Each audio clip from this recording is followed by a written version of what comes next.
I wanted to draw things to a close by talking about this lovely essay I found in the online journal Psyche, How to Know Who's Trustworthy. So again, one of the major themes of this module has been the importance of trust for knowledge and trying to find individuals who are trustworthy, in whom we can put our trust, and trying to build communities with trustworthy individuals. And so this piece I thought was an interesting thing. It sort of identifies the character traits of the intellectually dependable people. Byerly argues that intellectually dependable people are the people you're looking for when you're asking the question, who can I trust to help me think through life's difficult problems? In other words, who deserves our epistemic trust? So Byerly argues, in a way that's familiar to us by now, that many issues that we face are too complex to tackle on our own, and we need other people's help to figure out how and what to think about them. Who should we allow to influence our thinking and to aid our deliberations? And Byerly offers some heuristics for thinking about whom we should trust. So one answer that people often recommend when they're talking about whom we should trust is to say, well, just ask an expert. Trust the experts, they're the ones that know things. But the problem with that approach is that, for one thing, experts often disagree, but also we're often not just concerned about the facts that the experts might have a really good grip on, but we want to deliberate about the facts in light of our own values, and the experts might not share our values. And what's more, as we saw in our discussion of Orestes, what the experts tell us will often be inflected by their values. And what we're interested in doing is making a decision that's grounded in our own values. So how should we find these intellectually dependable people? Byerly gives us some heuristics, some traits that we can look for. They're distinguishing marks.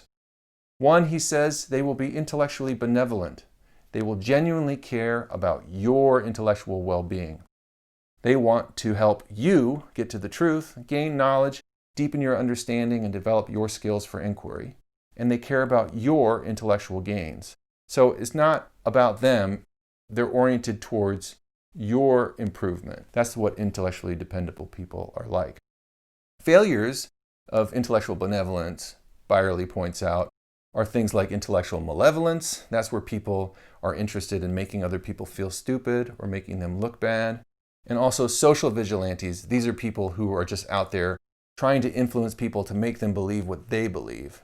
And he says, that's not what you want. Those people might be smart, but what you really want in your life are people who are trying to nurture your unique intellectual abilities because they care about you. Okay, you're also looking for people who are intellectually transparent. He says these are people who tend to share their perspective with you faithfully out of a motivation to help you progress. And they can identify their own perspective in a really clear way. That's why they're transparent. And they can help you enter into their perspective if it's helpful to you. So transparent means it's see-through, and somebody's intellectually transparent because they can clearly see what's their perspective and what's yours. And they can share theirs with you when they think it might help you, but they can also hold it back and recognize when it's sort of encroaching on your own development as an individual.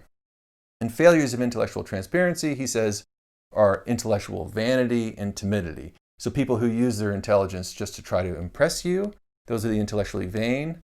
Or people who don't want to take risks because they're too scared of being found out to be wrong or to not know something. And those aren't dependable people either.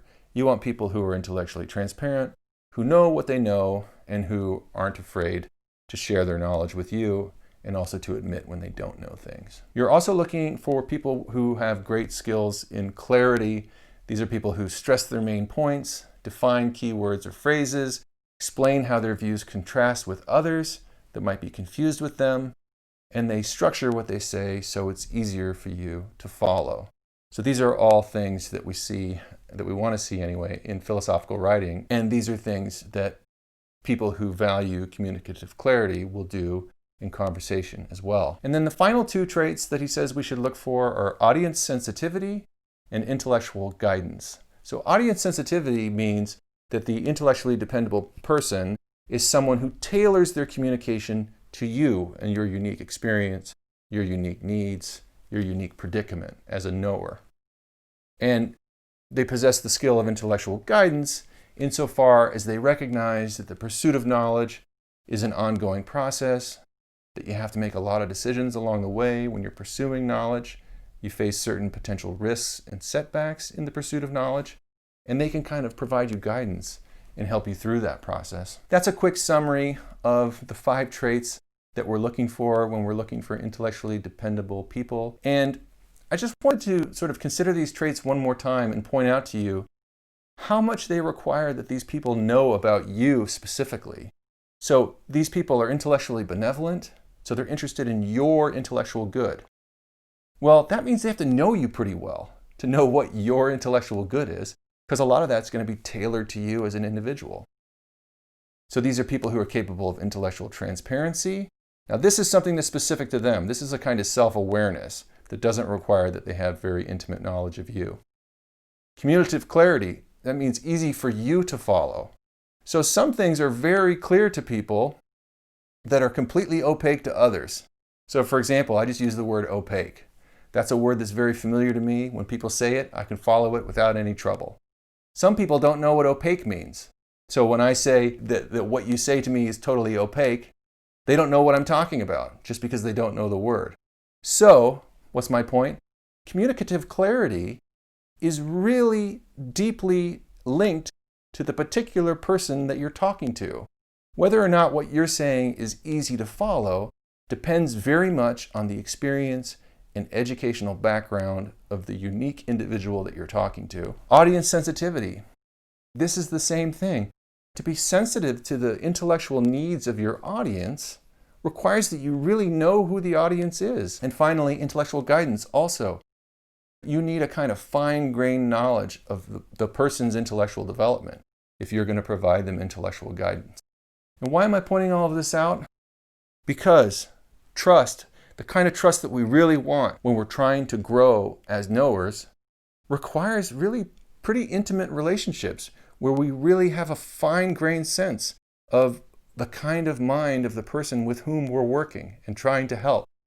And I'm pointing this out to you because I think it's really important for you to think about how are you going to develop relationships with people who can provide you with that kind of intimate knowledge of your skills. What kind of relationships do you need to build with people in order for them to actually be intellectually dependable for you, given your specific needs? That's another question that I'd like you to reflect on and think about before coming to seminar this week.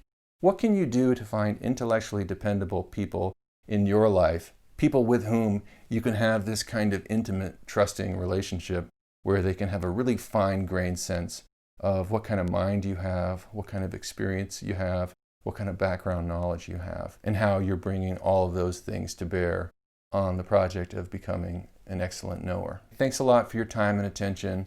I appreciate it very much, and I look forward to talking to you soon, I hope.